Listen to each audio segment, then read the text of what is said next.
Bonjour à toutes et à tous, j'espère que vous allez bien. On se retrouve pour le brief du mercredi 10 avril, il est 8h18.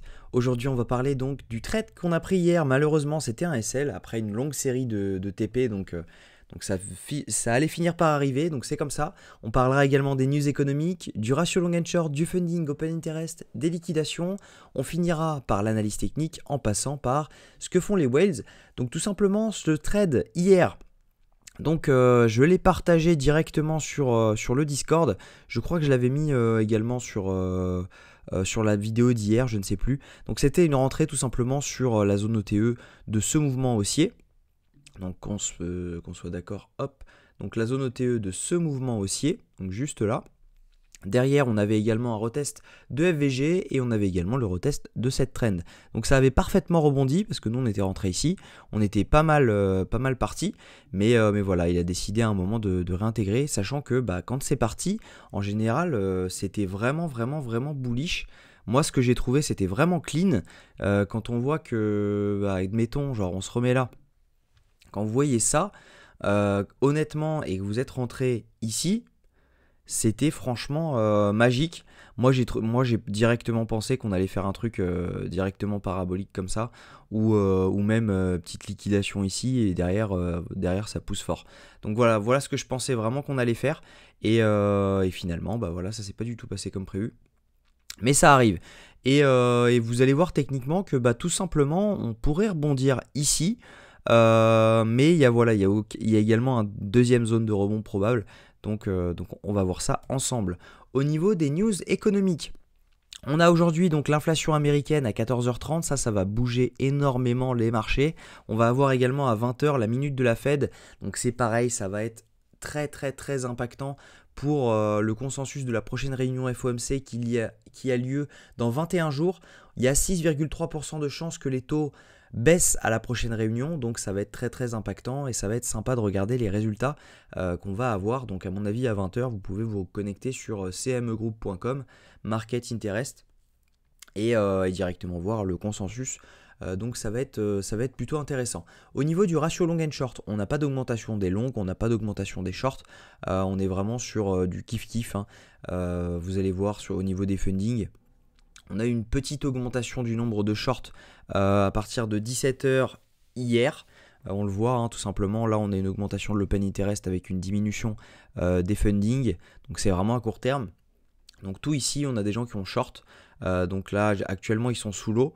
Sauf si ces fermetures donc de position sont celles-ci. Donc maintenant à voir, ça on peut pas vraiment le savoir.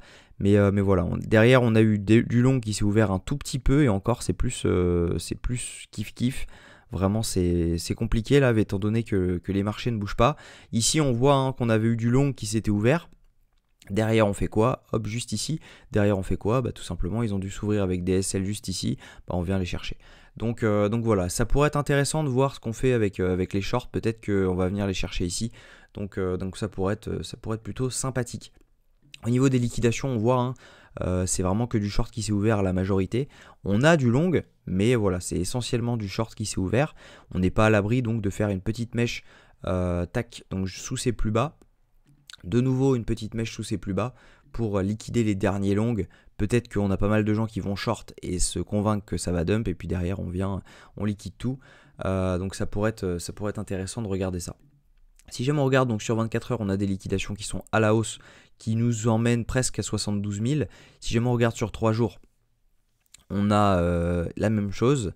On a pas mal de liquidations à la hausse, jusqu'aux 73, 74 000. Donc ça c'est plutôt intéressant. Et si on regarde sur un mois, on a vraiment énormément de liquidations à la hausse. Donc ça peut vraiment faire sens de revenir faire un ATH incessamment sous peu, au moment où personne ne s'y attend. On n'est pas à l'abri d'un dernier dump, mais voilà, à mon avis, moyen terme, on pourrait venir chercher un ATH, peut-être au moment du halving. Ça surprendrait pas mal de monde. Si on regarde un peu ce que font les whales, on voit que tout simplement les grosses whales, donc en verte, ont racheté ce dump. Tout simplement, hop, on voit que ici ça a dump. Les whales derrière, elles ont fait quoi? Elles ont directement racheté. Donc ça c'est intéressant parce qu'elles ont voulu protéger le prix. Et c'est des achats assez conséquents quand même, parce que c'est de l'ordre de plus de 10 millions de dollars et on en a eu plusieurs. Donc ça c'est intéressant. Les retails, eux, sont en train d'acheter. Depuis qu'on est ici, ils achètent. Ok. Donc ça doit être les réunions de famille, etc. de Pâques, les petits-enfants qui ont dû parler aux grands-parents, aux oncles, aux tantes, en mode faut acheter du Bitcoin, etc. Et en fait, peu importe le prix, ils continuent d'en acheter. Ça, c'est en général, c'est mauvais signe parce que quand vous commencez à voir les micro-whales prendre profit, ok, avec des retails qui, eux, achètent peu importe le prix, bah, tout simplement, on sait que bah, les micro-whales sont en train de vendre aux retails, et les retails à un moment bah, ils auront forcément moins d'argent que les micro whales, et donc du coup bah, le prix pourrait complètement descendre. Mais là il faut voir un truc, c'est que bah, les whales sont du côté des retails, et ça c'est intéressant parce que les whales c'est un peu elles qui font le marché, et si elles décident de racheter un mouvement baissier comme celui-ci, bah, ça veut dire qu'on n'est pas loin quand même du bottom. Donc ça c'est intéressant. Au niveau technique, si jamais je mets mon petit indicateur, tac, d'ailleurs à mon avis je vais le proposer bientôt l'indicateur parce qu'il est vraiment pas mal.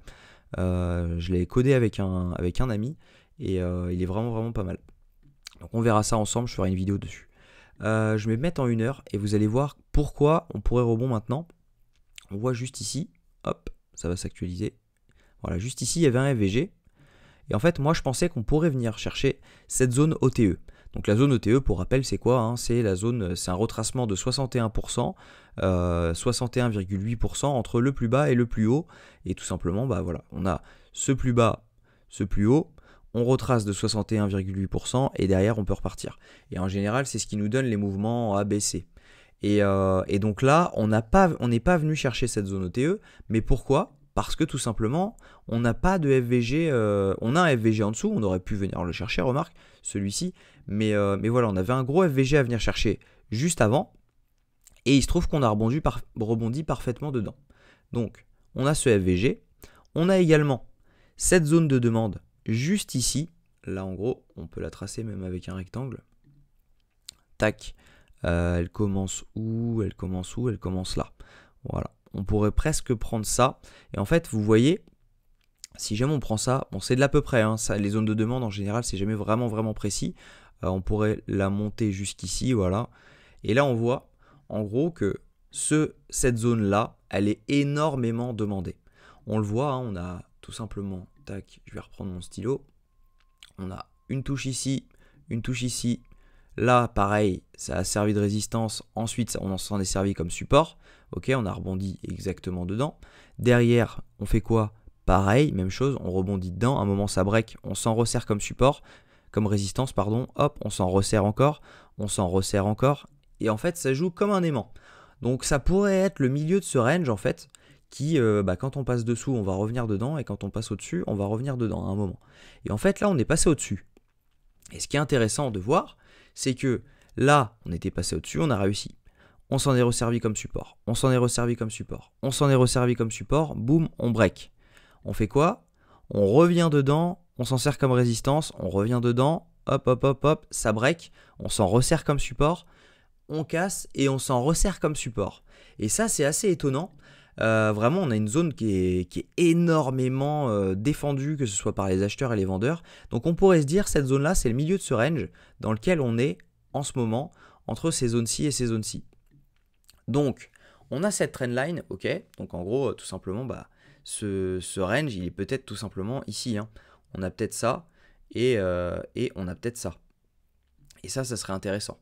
Parce que si jamais on venait à faire ça, tout simplement, si jamais je pose, tac, 2 lignes parallèles, voilà, je prends la même, hein.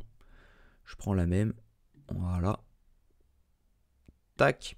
Et en fait, ça serait super intéressant à faire.